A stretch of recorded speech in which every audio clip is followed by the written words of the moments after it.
سب سے پہلی بات یہ ہوئی کہ استطاعت ہو تو حج کرنا ہے۔ حضور صلی اللہ علیہ وسلم نے ارشاد فرمایا کہ جس کے پاس حج کی استطاعت ہو، اس کے پاس مال ہو، صحت ہو، سب کچھ ہونے کے بعد اگر وہ حج نہ کرے تو حضور نے فرمایا کہ وہ پھر یہودی ہو کر مرے کہ نصرانی، مجھ کو اس سے کوئی لینا دینا نہیں۔ اتنی خطرناک ہوئی، یعنی مال ہونے کے بعد اگر آدمی حج سے غفلت کرے، بہت سے لوگ غفلت کرتے ہیں، کاروبار ہے، ابھی لڑکے کی شادی کرنا ہے، ابھی گھر بنانا ہے، سب کچھ ہونے کے بعد بھی اگر غفلت کرے گا اور اسی دوران انتقال ہو جائے گا اور اس کا حج بدل کرنے والا بھی کوئی نہیں ہوگا تو وہ آدمی ایسی وعید کا مستحق ہے۔ تو ہم لوگ ظاہر سی بات ہے یہاں پر جو لوگ موجود ہیں وہ گزشتہ سال ہو کر آ چکے ہیں یا اس سال جانے والے ہیں، تو سب سے پہلی بات تو یہ کہ ہم الحمدللہ حج کے لیے جانے والے ہیں۔ اب حج کے لیے جانا ہے تو اس سے پہلے کی جو تیاری ہے وہ ایک تیاری تو وہ ہوتی ہے جو ظاہری ہوتی ہے، یعنی سفر میں جو دقت نہ آئے، وہاں پر ہماری سہولت کا سارا انتظام ہو، کپڑے ہوں اور ضروریات کی چیزیں ہوں، وہ تو کرنا ہے۔ باطنی تیاری انتہائی ضروری ہے۔ باطنی تیاری میں یہ ہے کہ حج کرنے جائے گا، اس کا ثواب اس کو کیا ملے گا؟ حج مبرور کا ثواب حضور صلی اللہ علیہ وسلم فرماتے ہیں کہ حج مبرور کا ثواب تو صرف جنت ہے، جنت کے علاوہ کچھ نہیں ہے۔ اور آدمی حج کے لیے جائے گا، وہاں کوئی گناہ نہیں کرے گا، کوئی ناجائز کام نہیں کرے گا، تو کیا فرمایا حضور صلی اللہ علیہ وسلم نے کہ وہ حج سے ایسے لوٹے گا کہ گناہوں سے اس طریقے سے پاک ہوگا کہ جیسے آج ہی اس کی ماں نے اس کو جنا ہے۔ تو اب حج کے لیے جانا ہے تو اس کی باطنی تیاری میں سب سے اہم چیز یہ ہے کہ آدمی اپنے معاملات صاف کرے۔ ہمارے ہاں ایک رسمی چیز نکلی ہوئی ہے، کسی سے تعلق ہے نہیں ہے، آدمی کسی سے ملنے جائے گا حج کے لیے تو اس کو کہتا ہے کہ بولا چالا معاف کرنا۔ ٹھیک ہے، یہ کوئی ناجائز چیز نہیں ہے، لیکن آپ کا دل واقعی اس بات کو مان رہا ہے، آپ جو ہے شرمندہ ہیں، ندامت ہے کہ آپ نے سامنے والے کے ساتھ اس طریقے کا کوئی معاملہ کیا تھا، اب آپ کو جو ہے یہ حج سے متعلق چیز نہیں ہے، یہ تو روزانہ کی چیز ہے کہ آدمی نے کسی کے ساتھ زیادتی کی ہے، کسی کا مال لے لیا ہے، کسی کو گالی دے دی ہے، کسی کو برا بھلا بول دیا ہے، کسی کے ساتھ کوئی بھی معاملہ اگر اس کا حقوق العباد سے متعلق ہے تو جتنی جلدی ہو جائے اس کی صفائی کر لے، جتنی جلدی ہو اس کی صفائی کر لے۔ اور اگر نہیں تو حج کا موقع اس کے لیے بہت اہم ہے۔ حج میں جانے سے پہلے جو ہے آدمی وہ اس کی کوشش کرے کہ اپنے بہن بھائیوں سے اور اپنے دیگر رشتہ داروں سے، متعلقین سے، پڑوسیوں سے، جن سے بھی ان کے معاملات خراب ہوں، دل سے ان سے جا کر معافی مانگے، رسماً ملاقات نہ کرے۔ یہ ہو جانے کے بعد ایک چیز آتی ہے، اس کو بہت زیادہ لوگ اہمیت دیتے ہیں۔ کیا ہے کہ حج پر جانا ہے، اس کے لیے دعا کرنا ہے۔ دعا کرنے کے لیے پھر وہی دعا کرنے سے پہلے ایک اور عمل ہوتا ہے کہ لوگوں کی دعوت کرنا ہے، رشتہ داروں کی، متعلقین کی، بڑی بڑی دعوتوں کا انتظام ہوتا ہے۔ اگر یہ حد اعتدال میں ہو تو اس کی بھی گنجائش ہے، لیکن اب لوگ جو ہے نا ہر چیزوں میں اعتدال سے بڑھنے لگے ہیں، غلو کرنے لگے ہیں اور اس کو ضروری سمجھنے لگے ہیں۔ اگر کوئی نہیں کرے گا تو وہ یہ سوچے گا کہ میں نہیں کروں گا تو میرے رشتہ دار، میرے تعلقات والے بولیں گے کہ اس نے دعوت نہیں کی، ایسی حج پر چلا گیا، تو یہ سوچ کر اگر کوئی کرے گا تو یہ بھی درست نہیں۔ آپ کو اگر کرنا ہے رشتہ داروں سے ایک جگہ، تعلقات والوں سے ایک جگہ مل لینا، اس کے لیے آپ دعوت کرتے ہیں تو ٹھیک ہے، اس کی گنجائش ہے، لیکن آپ جو ہے اس کو بڑے بڑے کھانے میں اس کو کنورٹ کر دیں اور خوب بڑے بڑی اہتمام کریں اور بس اس میں مقصد دکھاوا ہو تو یہ دعوت کرنا اور یہ خرچ کرنا آپ کے لیے وبال بن جائے گا۔ اس کے بعد یہ ہونے کے بعد جو دعا کا اہتمام ہوتا ہے، دعا میں بھی رشتہ داروں کو جمع کریں گے، اور جو ہے اس میں بھی یہی چیز پیش نظر ہوتی ہے کہ اب امام کو بلائیں گے، امام آئے گا یا کوئی بڑے عالم کو بلائیں گے، وہ لمبی طویل دعا کرے گا۔ تو اس میں بھی سمجھنے کی بات یہ ہے کہ باقاعدہ اس طریقے کی دعا حضور سے اور صحابہ سے ثابت نہیں ہے۔ اگر آپ کو کرنا ہے آپ خود کر لیجئے۔ ہمارے بہت سے متعلقین، ہمارے حاجی صاحب خود جاتے ہیں، کتنی مرتبہ انہوں نے عمرہ کیا، حج کیا، ہم نے خود دیکھا، وہ خود اپنے طور سے دعا کرتے ہیں۔ ایک نمبر بات یہی ہے کہ آپ کو جتنی بھی دعا آتی ہے، آپ کو بہت لمبی اور بہت رو کر کے اور آپ کو بہت عربی دعا کرنا ایسا ضروری نہیں ہے۔ آپ اپنی زبان سے چند کلمات بھی ادا کر لیں تو یہ جو ہے آپ کے لیے کافی ہو جائے گا۔ آپ جو ہے اس کے لیے بہت لمبی چوڑی مجلس منعقد کرنے کی آپ کو قطعاً ضرورت نہیں ہے۔ اب یہ دعا کا معاملہ ہوا، دعا سے پہلے جو ہے دعا کے بعد روانگی کا معاملہ ہوتا ہے۔ میں نے کہا نا کہ لوگ غیر ضروری چیزوں کو بہت اہمیت دینے لگتے ہیں۔ آئے دن یہ مسئلہ لوگ پوچھتے ہیں کہ ابھی دعا ہو گئی، ابھی تو رات ہے، ہم لوگ کو 10 بجے دعا ہو گئی، نکلنا رات میں 2 بجے ہے، 3 بجے ہے، فجر کے بعد ہے، اب کیا کیا جائے؟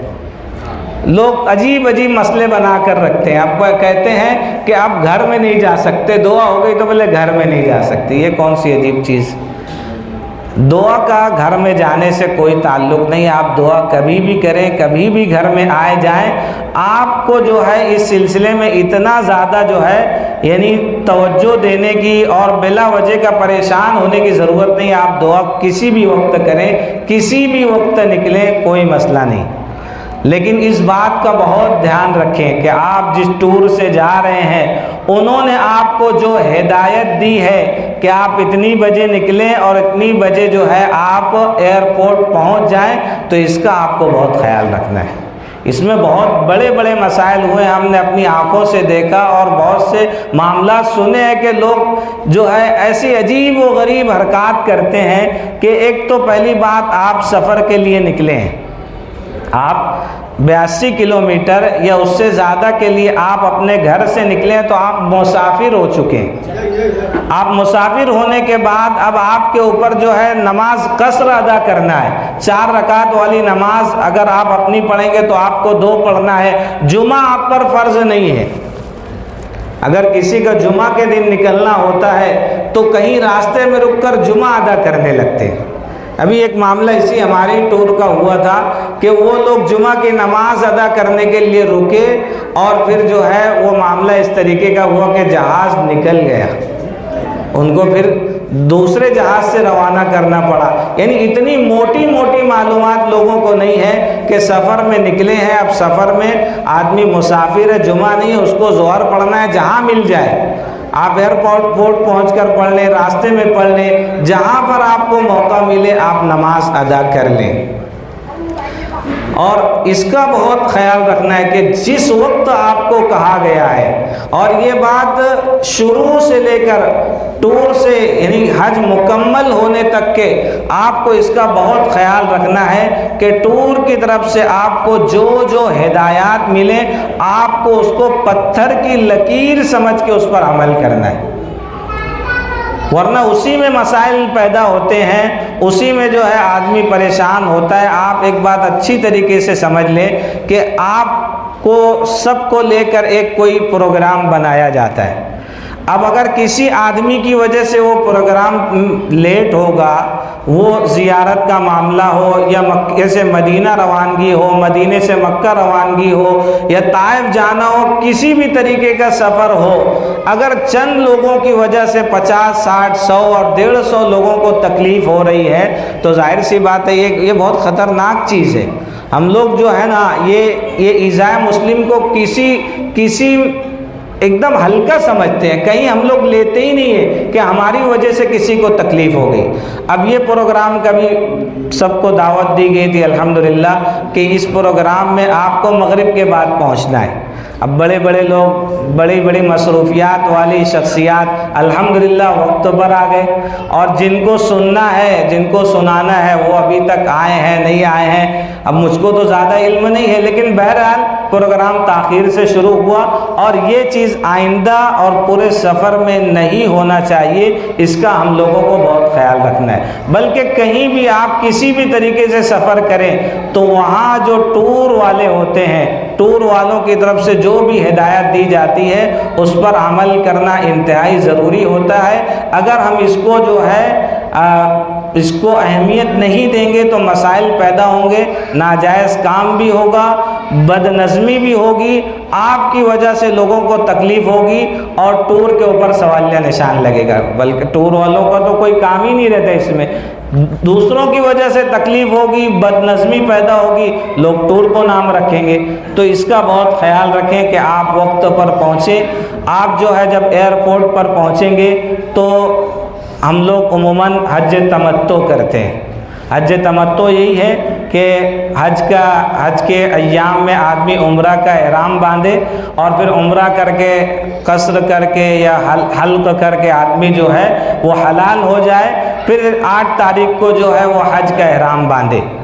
تو ایئرپورٹ پر جو ہے وہاں پر جو ہے احرام باندھ کر کے 2 رکعت نماز آدمی جو ہے عمرہ کی ادا کرے گا۔ 2 رکعت نماز ادا کرنے کے بعد ضروری نہیں ہے کہ آپ وہیں پر نیت کر کے تلبیہ پڑھ لیں۔ آپ جو ہے ہوائی جہاز میں جب سوار ہو جائیں، اس کے بعد جو ہے 1 گھنٹہ چلنے کے بعد جب آپ کو لگے یا اعلان ہو جائے کہ اب میقات آنے والی ہے، تو آپ اس سے پہلے جو ہے نیت کر لیں کہ میں عمرے کی نیت کرتا ہوں، اللہ اس کو قبول فرما اور اس کو آسان فرما۔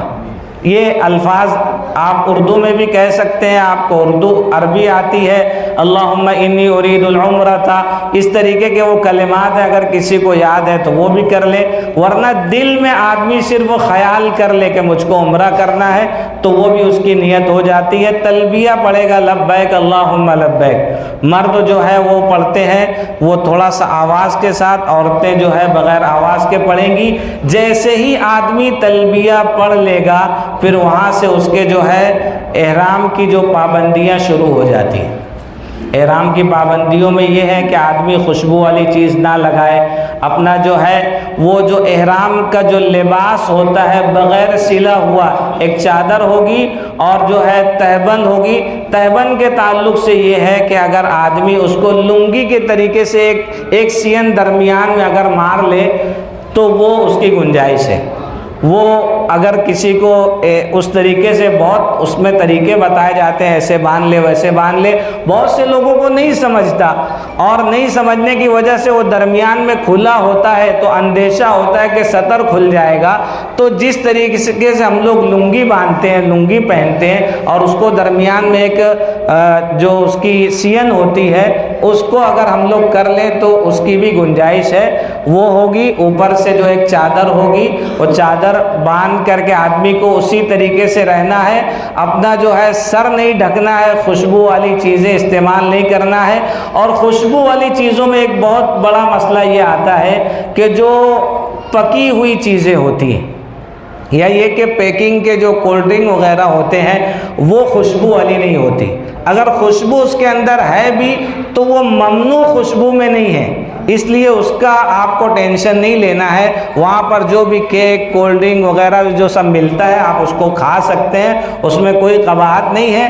اگر آپ احتیاط کریں تو ٹھیک ہے، ورنہ اس کو ناجائز سمجھنا اور پھر یہ کہ کوئی کھا لے تو اس کے پیچھے لگ جانا کہ آپ جو ہے دم دو، یہ درست نہیں ہے۔ اس سلسلے میں میری جو تحقیق یہی ہے، دارالعلوم کراچی کا اور اس طریقے کا جو فتویٰ ہے وہ یہی ہے کہ جو پیکنگ وغیرہ کی جو چیزیں ہیں اس میں خوشبو، ممنوع خوشبو نہیں ہوتی، اس لیے آدمی وہ سب چیزوں کو کھا سکتا ہے۔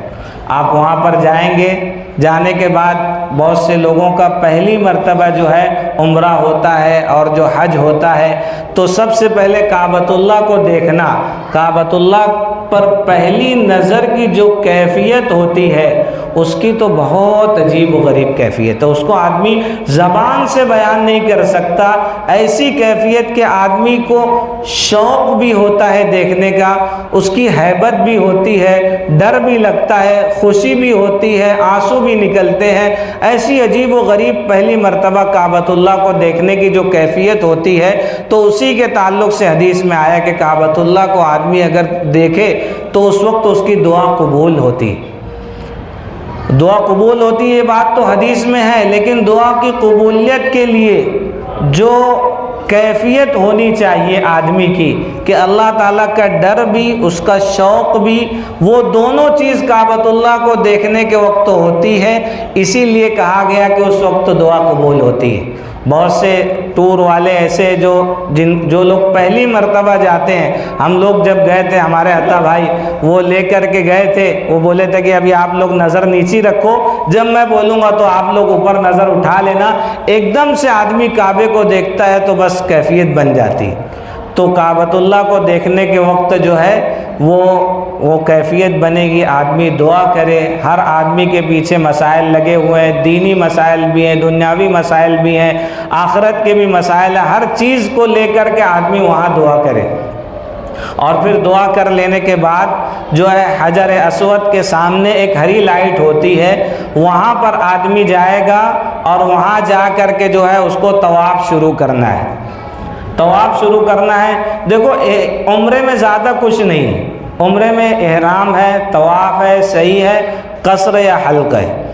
تو طواف کرنا ہے تو حجر اسود کے سامنے، اب حجر اسود کو چھونا ایک مسئلہ رہتا ہے، اتنی بھیڑ بھاڑ ہوتی ہے تو اس کو چھو نہیں سکتے، یا یہ کہ اس پر باقاعدہ خوشبو لگی ہوتی ہے، تو احرام کی حالت میں اگر آدمی اس کو ہاتھ لگائے گا اور ہاتھ میں باقاعدہ خوشبو لگ جائے گی تو وہ پھر اس کا مسئلہ بنے گا۔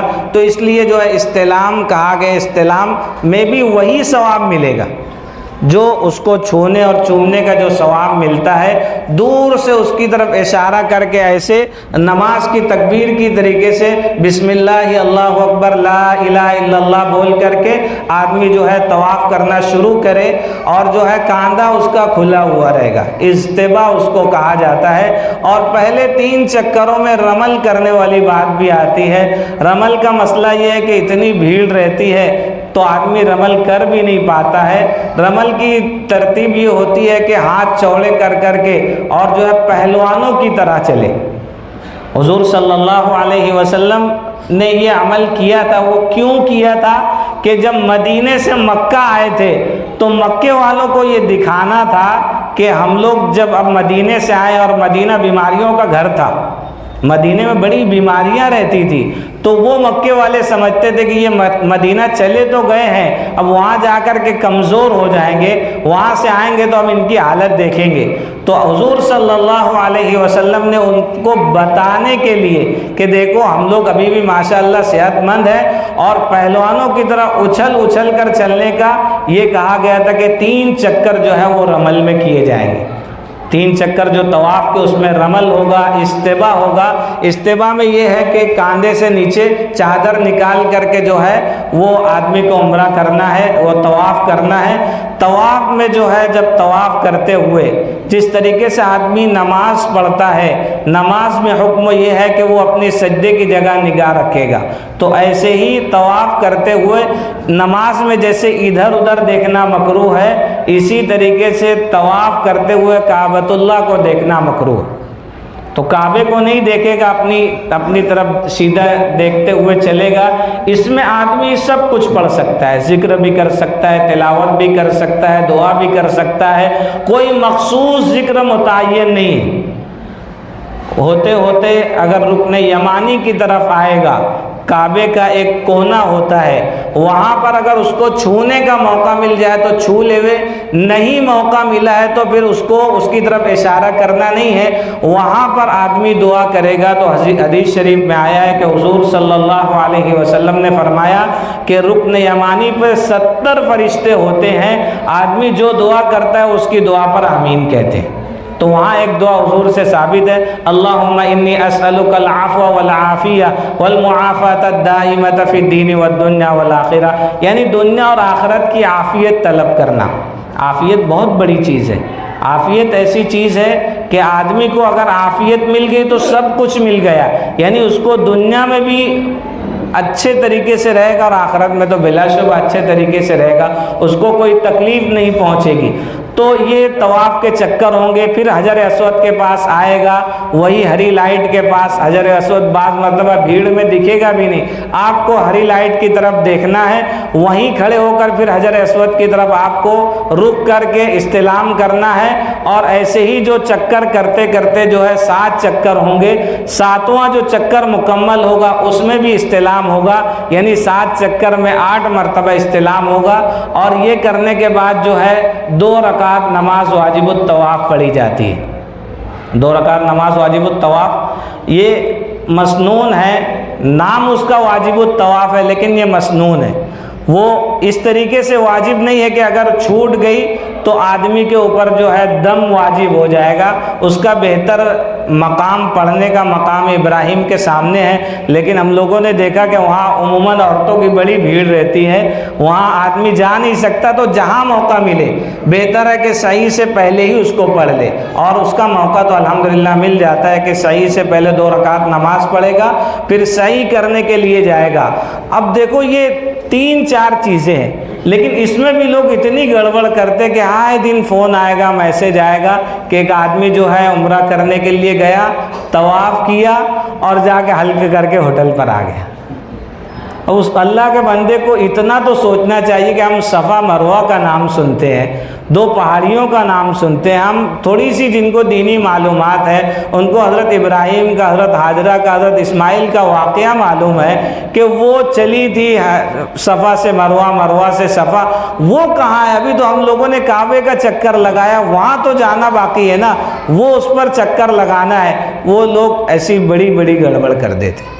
تو اب یہ ظاہر سی بات ہے, چھوٹ گیا, حلق یا قصر ہو گیا تو اب دم لازم ہو گیا. دم بولے تو اب یہ ایک بڑا جانور ہوگا, اس کا 7واں حصہ, یا چھوٹا یعنی بکری بکرا, وہ ایک آدمی کی طرف سے ایک وہ دم دینا پڑتا ہے. تو یہ ایک بڑا خرچ ہے. تو یہ موٹی موٹی چیزیں بھی اگر آدمی کو نہیں سمجھ رہی ہے اور ساری تیاری وہ کر رہا ہے, یعنی وہ دعوت کر رہا ہے, وہ گاڑیوں کا یہاں سے انتظام کرے گا, وہاں سے آنے کا, وہاں سے کیا کیا لانا ہے, سارے پیسوں کا انتظام کرے گا, لیکن جو اصل عبادت ہے اس پر اس کی توجہ نہیں ہے. تو صحیح کرنے کے لیے وہ مسعی کی طرف جائے گا, صفا سے شروع کرے گا, ان الصفا والمروہ, یا صرف الفاظ اپنے زبان سے کہتے کہ میں صحیح کرتا ہوں, اللہ اس کو قبول فرما, اس کو آسان فرما. صحیح سے صفا سے مروہ, مروہ سے صفا, یہ 7 چکر ہوں گے. صفا سے شروع ہوگی, مروہ پہ ختم ہوگی, مروہ کی طرف نکلیں گے. وہاں بھی آپ کو اگر دعا کرنا ہے تو دعا کر لیں, اچھی بات ہے. وہاں سے نکل کر کے آپ جو ہے, آپ کا بال اگر بڑا بڑا ہے, بہت بڑا بڑا ہے, تو وہ اس کو 1 پور کے برابر اس کو کٹوانا ہے. صرف ایک جگہ نہیں, پوری جگہوں سے. بہت سے لوگ کھڑے ہوتے ہیں وہاں پر اور کھڑے ہو کر بس ایک کینچی مار دیتے ہیں اور سمجھتے ہیں کہ یہ احرام سے نکل گیا, یہ درست نہیں ہے. سب سے بہتر تو یہی ہے کہ آدمی حلق ہی کروا لے, مسئلہ ختم. اور حلق کروانے میں جاتا کیا ہے لوگوں کا, تھوڑا سا جو ہے اس کو کرنا ہے, پھر اس کے بعد وہیں رہنا ہے, اس کے ایک کے بعد اس کو عمرہ کرنا ہے. اور عمرہ کرنے کے لیے تو اس کو جب اگر بال بڑا بھی ہے, دوسرا عمرہ کرے گا تو اس میں تو بہرحال اس کو حلق کرانا پڑے گا. اس لیے پہلے ہی اس میں آدمی حلق کرا لے تاکہ جو ہے دیگر مسائل سے اس کو حفاظت رہے. حلق کرے گا, اب وہ جو ہے احرام کی پابندیاں ختم. ایک کام یہ بھی کر سکتے ہیں کہ عمرہ کرنے کے بعد جو عمرہ کرنے والا ہے وہ خود بھی اپنا بال بنا سکتا ہے اور دوسرے کا بھی بنا سکتا ہے, اور ایک دوسرے کا بھی آدمی جو ہے وہ بال بھی بنا سکتے ہیں اور قصر بھی کر سکتے ہیں اور حلق بھی کر سکتے ہیں. اس میں بھی لوگ بہت کنفیوز رہتے ہیں کہ آپ ایک دوسرے کا کیسے کر سکتے ہیں جبکہ ابھی احرام میں ہے. آپ کے اعمال مکمل ہو چکے ہیں عمرے کے, تو اب آپ جو ہے آپ جو ہے احرام کی پابندی آپ سے ختم ہو گئی ہے, آپ جو ہے ایک دوسرے کا بال بنا سکتے ہیں. یہ عمرے کا مکمل ہو گیا. مزید آپ کو عمرہ کرنا ہے, یہاں سے وقت کافی رہے گا, ابھی 8 ذی الحجہ کو آپ کو مزید عمرہ کرنا ہے تو اس کے لیے آپ کو جانا پڑے گا مسجد عائشہ. مسجد عائشہ ہل ہے, یہ 3 مقامات ہیں، یعنی دنیا کے 3 حصے، ایک حدود حرم ہوگا، پھر اس کے بعد حل آئے گا، پھر اس کے بعد آفاق آئے گا۔ حدود حرم جو ہوتا ہے وہ 22 کلومیٹر کا ہے، پھر حل ہے، پھر اس کے بعد آفاق ہے۔ تو حدود حرم میں ہم لوگ ہیں، تو ہم کو اب مزید عمرہ کرنا ہے تو ہم کو حل جانا پڑے گا۔ حل جو ہے مسجد عائشہ ہے، اس کو تنعیم بھی کہا جاتا ہے، حدیبیہ ہے، جعرانہ ہے، ان جگہوں پر جا کر کے آدمی وہاں 2 رکعت نماز پڑھ کے وہاں احرام باندھ کر کے آئے، اور پھر اسی طریقے سے وہ جو ہے عمرہ کیا کرے۔ اور پھر اگر اس کا جانا ہوتا ہے طائف زیارت کے لیے، اب طائف جو ہے وہ میقات کے باہر ہے، وہ حل کے باہر ہے، اب اس کو وہاں جانا ہے تو اس کے لیے اب ضروری یہ ہے کہ اس کو جانا ہے تو عمرہ کرنا اس پر ضروری ہے۔ بہت سے لوگ جاتے ہیں، سمجھتے ہیں کہ طائف چلے گئے کوئی مسئلہ نہیں، وہاں سے بغیر احرام کے آ جاتے ہیں، عمرہ نہیں کرتے۔ اگر ایسا کوئی کرتا ہے تو اس کے اوپر ایک دم لازم ہوتا ہے، اور زندگی میں ایک مرتبہ جو ہے اس کو جو ہے وہ عمرے کی قضا اس پر واجب ہوتی ہے۔ یہ ہو گیا معاملہ۔ پھر اس کے بعد جب ہوگا حج کے ایام آئیں گے۔ حج کے ایام جو سب سے پہلی بات تو یہ ہے کہ وہ 5 دن جو ہے وہ بہت جو ہے قربانیوں والے ایام ہوتے ہیں۔ آدمی کو اس میں بڑا برداشت اور بڑا صبر کا مظاہرہ کرنا پڑے گا۔ آپ کسی کو تکلیف نہیں دیں گے، لیکن کوئی آپ کو تکلیف دے گا۔ آپ کی وجہ سے کسی کو تکلیف نہیں ہوگی، لیکن دوسروں کی وجہ سے ہو سکتا ہے آپ کو تکلیف ہو، اور آدمی جو ہے وہاں پر اس کو برداشت کرے، جھگڑا نہ کرے، لڑائی نہ کرے۔ اسی کو حضور صلی اللہ علیہ وسلم نے اور قرآن میں کہا گیا فَلَا رَفَثَ وَلَا فُسُوقَ، وہاں جھگڑا نہیں کرنا ہے، ناجائز کام نہیں کرنا ہے، وَلَا جِدَالَ فِي الْأَرْضِ، حج میں جو ہے تنازعات نہیں کرنے ہیں۔ کسی سے بھی کوئی تکلیف اگر پہنچ رہی ہے تو اس کو بشاشت کے ساتھ صبر اور تحمل کا مظاہرہ کرتے ہوئے اس کو برداشت کر لینا ہے۔ 8 ذی الحجہ ہوگی، 8 ذی الحجہ کو جو ہے وہ عموماً رات میں ہی جو ہے مینا کی طرف لے کر چلے جاتے ہیں۔ 5 نمازیں مینا میں ادا ہوتی ہے۔ پھر اس کے بعد جو ہے دوسرے دن 9 تاریخ کو جو ہے، دیکھیے حج کا جو ہے 2 رکن سب سے بڑے ہیں، جو فرائض ہیں حج کے 2 ہیں۔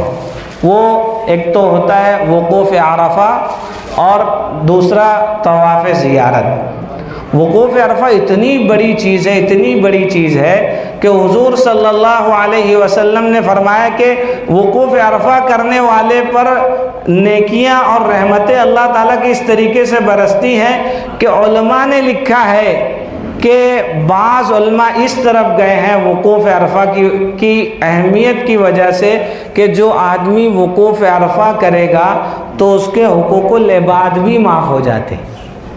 لیکن بہرحال مسئلہ یہی ہے کہ حقوق العباد معاف نہیں ہوتے، لیکن اتنی اہمیت تھی اس کی کہ بعض علماء نے یہ تک لکھا کہ عرفات کا وقوف کرنے والے پر اللہ تعالیٰ اس کے جو دیگر گناہ ہے، حقوق اللہ ہے، وہ تو معاف کرتے ہی ہیں، حقوق العباد بھی معاف کر دیتے ہیں۔ لیکن یہ بات جو ہے اس پر اتفاق نہیں ہے، یہ اختلافی مسئلہ ہے۔ تو وقوف عرفہ جو ہوگا وہ دن بھر کا ہوگا، پھر رات میں جو ہے اس میں عرفات میں 2 نمازیں جو ہے ظہر اور عصر کی نماز جو ہوتی ہے وہ ادا کی جاتی ہے۔ اگر امام کی اقتداء میں وہاں کی مسجد میں جو ادا ہوگی، امام کی اقتداء میں ہوگی، تب تو اس کو جمع بین الصلاتین کریں گے، دونوں نمازوں کو ایک وقت میں پڑھیں گے۔ لیکن اگر امام کی اقتداء میں نماز پڑھنے کا موقع نہیں ملے گا، جیسا کہ عموماً نہیں ملتا، تو ہم کو اپنی نمازیں اپنے وقت میں پڑھنا ہے۔ یہ وقوف عرفہ میں یہ مسئلہ ہے۔ پھر رات میں مزدلفہ کے لیے نکلیں گے تو مزدلفہ میں 2 نمازیں ہیں، مغرب اور عشاء کی، جو جمع بین الصلاتین ہوتی ہے، اور نماز جو ہے دونوں یہ آدمی اپنے طور پر بھی پڑھے گا تو اس کو دونوں نمازوں کو جو ہے ایک ساتھ پڑھے گا۔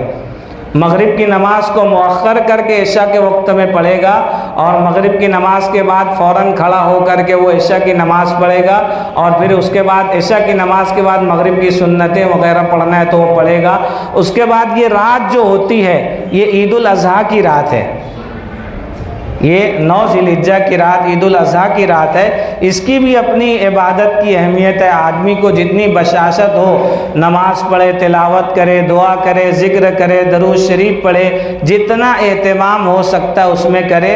اور پھر جو صبح ہوگی وہ عید الاضحیٰ اور 10 تاریخ ہے، اس دن جو ہے وہ رمی ہوتی ہے، قربانی ہوتی ہے، اور پھر اس کے بعد حلق یا قصر آدمی کا جو بھی ہوتا ہے اس کو کرنا رہتا ہے، احرام اتارنا رہتا ہے، اور پھر اس کے بعد اس کو طواف زیارت کے لیے جانا ہوتا ہے۔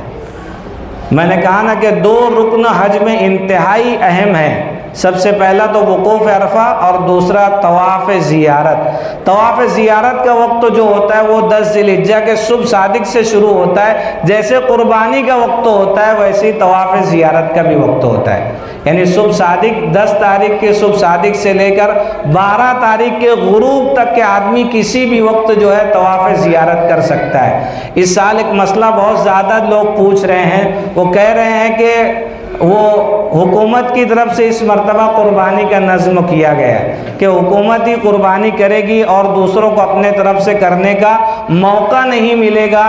تو اب جو ترتیب ہے 10 تاریخ کی کہ آدمی رمی کرے گا، اس کے بعد قربانی ہوگی، اس کے بعد اس کو احرام کھولنا ہے، تو ہم کو معلوم نہیں پڑے گا کہ قربانی کب ہوئی کب نہیں ہوئی، تو پھر اب ہم لوگ کیا کریں؟ ایک تو طواف زیارت کے بھی لیے ہم لوگوں کو جانا ہے، تو ایسی صورت میں یہ مسئلہ بہت پرانا ہے، یہ کوئی ابھی کا مسئلہ نہیں ہے، علماء نے اس پر لکھ کر رکھا ہے کہ یہ مسئلہ جو اتفاقی مسئلہ نہیں، اختلافی مسئلہ ہے۔ اگر کسی وجہ سے، کسی عذر کی وجہ سے جو رمی کے بعد جو ہے یعنی آدمی کی قربانی تاخیر سے ہوئی اور اس نے پہلے ہی احرام کھول دیا، اس کو معلوم نہیں پڑ سکا تھا کہ میری قربانی ابھی ہوئی کہ نہیں ہوئی، تو یہ اس کی وجہ سے اس کے اوپر کوئی دم لازم نہیں ہوگا۔ اگر کوئی تاخیر بھی ہو جاتی ہے، کچھ ترتیب میں آگے پیچھے بھی ہو جاتا ہے، تو اس کی وجہ سے کوئی دم لازم نہیں ہوگا۔ ہمارے ٹور میں تو میں 2 سال پہلے دیکھا تھا، ہمارے عطا بھائی یہ لوگ سب گئے تھے الحمدللہ، اور ایک ایک جانور کا یعنی اس کی ویڈیو ان کے نام کے ساتھ اور سب گروپ میں آ گئی تھی کہ فلاں کی دیکھو ان کے نام سے قربانی ہو رہی ہے، ان کے نام۔ یہ تو اتنا صاف کلیئر کٹ معاملہ ہوتا ہے کہ کوئی مسئلہ ہی نہیں آتا۔ اس مرتبہ بھی انشاءاللہ وہ لوگ ایسی کوشش کریں گے کہ وہ جو ہے اس طریقے کے معاملات نہ آئیں جس کی وجہ سے لوگ کنفیوژن کا شکار ہوں اور جو تذبذب میں پڑیں کہ ہماری قربانی ہوئی کہ نہیں ہوئی۔ ہم لوگ جو ہے اس کو آگے کے مراحل طے کریں کہ نہیں، آگے کی عبادت کریں کہ نہیں کریں۔ تو رمی 10 تاریخ کو ہوگی، 10 تاریخ کو جو ہے بڑے شیطان کو 7 کنکر مارنا ہے، وہ ہوگا۔ پھر اس کے بعد جو ہے قربانی ہوگی، قربانی کے بعد جو آدمی کو جو حلق قصر کرنا ہے، طواف زیارت کے لیے جانا ہے۔ طواف زیارت کے بعد بھی جیسے اگر وہ اپنا احرام اتار دیتا ہے، احرام اتارنے کے بعد جب وہ اپنا کپڑا پہن لے گا تو خوشبو لگانا، ناخن کاٹنا، بال بنانے والی پابندی تو ختم ہو گئی، لیکن جو بیوی کے ساتھ صحبت کرنے والا جو معاملہ ہے، بیوی کے ساتھ جو ہے اس کے ساتھ رہنے سہنے والے جو معاملات ہیں، اس پر ابھی اس کی پابندی باقی ہے۔ جب تک کہ طواف زیارت نہیں ہو جاتا یہ پابندی اس سے ختم نہیں ہوگی۔ تو جب طواف زیارت کر لے گا اس کے بعد اس کو موقع ملے تو پھر جو بیوی کے ساتھ جو تنہائی کرے، ورنہ اس سے پہلے اس کے لیے جائز نہیں۔ اگر وہ کرے گا تو اس کے اوپر جو ہے ایک بڑا جو دم لگے گا۔ تو یہ اس دن کی ترتیب ہے۔ پھر 11 تاریخ کو رمی ہوگی، 12 تاریخ کو رمی ہوگی، 13 کو بھی رمی ہوتی ہے، لیکن عموماً لوگ 12 کو واپس آ جاتے ہیں۔ یہ سارے اعمال ہیں، اور جو مینا کا قیام ہوتا ہے وہ بڑا جو ہے نفسا نفسی کا قیام ہوتا ہے، لیکن الحمدللہ اس مرتبہ جو ہے وہ جو زون ہوتے ہیں، زون میں جو A کلاس B کلاس، ہمارا اس سے پہلے تک کے D کلاس ہوتا تھا، اس مرتبہ اب اس کو آگے اس میں اپڈیٹ کرتے ہوئے اور اس پر کوئی مزید چارج نہیں لیا گیا الحمدللہ، جبکہ اس کے چارج ہزاروں روپے میں ہوتے ہیں۔ تو وہ اسی خرچ میں ان لوگوں نے D کو B کر دیا ہے، جس میں جو ہے بڑا آرام ہوتا ہے، اور وہ جگہ کی تنگی تو بہرحال وہاں ہوتی ہے، لیکن جو معاملہ گرمی کا ہوتا ہے وہ ڈی کی بنسبت بی میں تھوڑی عافیت رہے گی، اور بھی بہت ساری سہولت اس میں لوگوں کو ملے گی، وہاں جانے کے بعد ہی ان کو سمجھ میں آئے گا۔ لیکن بہرحال حج تو حج ہے، حج میں اگر تکلیف نہ ہو تو اس کو کیا کہیں گے؟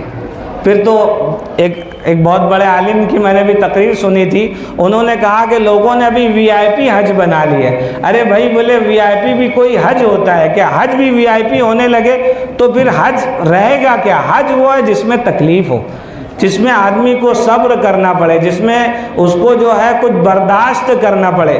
تو ساری سہولیات کے بعد یہ آتا ہے، فیضان ہے اور سفیان بھائی ہے، میں دیکھتا ہوں ان لوگوں گروپ میں وہ مستقل لگے رہتے ہیں، اور جن لوگوں کو میں نے بھیجا ہے وہ مجھ کو آ کر کے بتاتے ہیں کہ بولے بالکل ایک دم 24 گھنٹہ ہم لوگوں کی خدمت کے لیے لوگ تیار رہتے ہیں۔ اس کے بعد بھی اگر خدا نخواستہ کوئی بات ہو جائے تو اس کو من جانب اللہ سمجھ کے آدمی کو برداشت کر لینا چاہیے، ورنہ آدمی کے اور انسان کے جو اس کے امکان میں اور اس کی طاقت میں جو کچھ ہے وہ ساری کوشش الحمدللہ ٹور کی طرف سے کی جاتی ہے۔ یہ ساری باتیں میں سمجھتا ہوں اتنے کافی ہوں گی، اور اگر کسی کو کوئی بات، اگر کوئی مسئلہ پوچھنا رہے تو وہ گروپ رہے گا، آپ جو ہے لکھ کر پوچھ سکتے ہیں، آڈیو میں پوچھ سکتے ہیں، اور کوئی مسئلہ آئے گا تو اس سے پہلے ہی میں بتا دوں گا۔ ایک تو مدینے کا بھی مسئلہ ہے، وہاں سے جب مدینہ جائیں گے تو مدینے کے بھی کچھ اعمال ہوتے ہیں، وہاں جا کر کے آپ کو جو ہے وہ حضور صلی اللہ علیہ وسلم کے روضے پر حاضری ہے۔ سب سے بڑی بات تو وہی ہے کہ حضور کے روضے پر حاضری ہو، وہاں پر سلام پیش کرنا ہے۔ سلام آپ جو ہے مختصر بھی پیش کر سکتے ہیں کہ اللہ کے رسول میں آپ کی خدمت میں جو ہے سلام عرض کرتا ہوں اور آپ سے درخواست کرتا ہوں کہ آپ میرے لیے مغفرت طلب کریں، اور آپ سے شفاعت کی درخواست کرتا ہوں۔ آپ دوسروں کے لیے بھی اسی طریقے کے الفاظ وہاں استعمال کر سکتے ہیں، اللہ کے رسول فلاں نے آپ کی خدمت میں عرض کیا ہے، وہ بھی آپ سے درخواست اس کی بھی ہے کہ وہ بھی آپ اللہ تعالیٰ سے ان کے لیے مغفرت طلب کریں اور ان کی شفاعت فرمائے قیامت کے دن۔ اس طریقے کے الفاظ سے وہ جو ہے وہ روضے پر سلام پیش کر سکتا ہے، اور السلام علیکہ یا رسول اللہ، السلام علیکہ یا حبیب اللہ، بہت سارے اس کے الفاظ ہیں۔ یہ ہو جانے کے بعد ریاض الجنہ میں نماز ہے، وہ اس کی ایک فضیلت علماء نے یہ لکھی ہے کہ اس کو ریاض الجنہ یعنی جنت کی کیاری اس لیے کہا گیا ہے کہ وہ جو جگہ ہے وہ جنت سے آئی تھی، یا اس کو اٹھا کر کے جنت میں لے جایا جائے گا، اس لیے وہاں جو بھی عبادت کریں گے وہاں عبادت کرنے والوں کو اللہ تعالیٰ اس کا بدلہ جنت سے عطا فرمائیں گے۔ وہاں سے پھر ایک عمل یہ ہوتا ہے کہ مسجد قباء آدمی وضو کر کے جائے، وہاں 2 رکعت نماز پڑھے تو اس کو جو ہے عمرے کا ثواب ملے گا، اور اپنے جنت البقیع ہے وہاں کی ساری زیارات ہیں۔ تو اس طریقے کے مدینے کے بھی اعمال ہیں۔ ہم لوگ سب جو ہے جو باتیں کہی گئی ہیں اس کو اچھی طریقے سے سمجھیں، اور وہاں پر جو بھی کوئی مسائل ہو تو اچھے انداز میں آپ رکھیں، انشاءاللہ اس کو حل کرنے کی کوشش کی جائے گی۔ میں سمجھتا ہوں اتنی باتیں کافی ہیں۔ اللہ تعالیٰ ہم سب کو عمل کی توفیق عطا فرمائے، اور ٹور کے ذمہ داران کو ان کی ذمہ داریوں کو کما حق ادا کرنے کی توفیق عطا فرمائے، اور آپ تمام عازمین کو کہ سفر کو اللہ تعالیٰ جو ہے عافیت کے ساتھ پورا فرمائے، حج مقبول مبرور عطا فرمائے۔ وآخر دعوانا ان الحمد للہ رب العالمین۔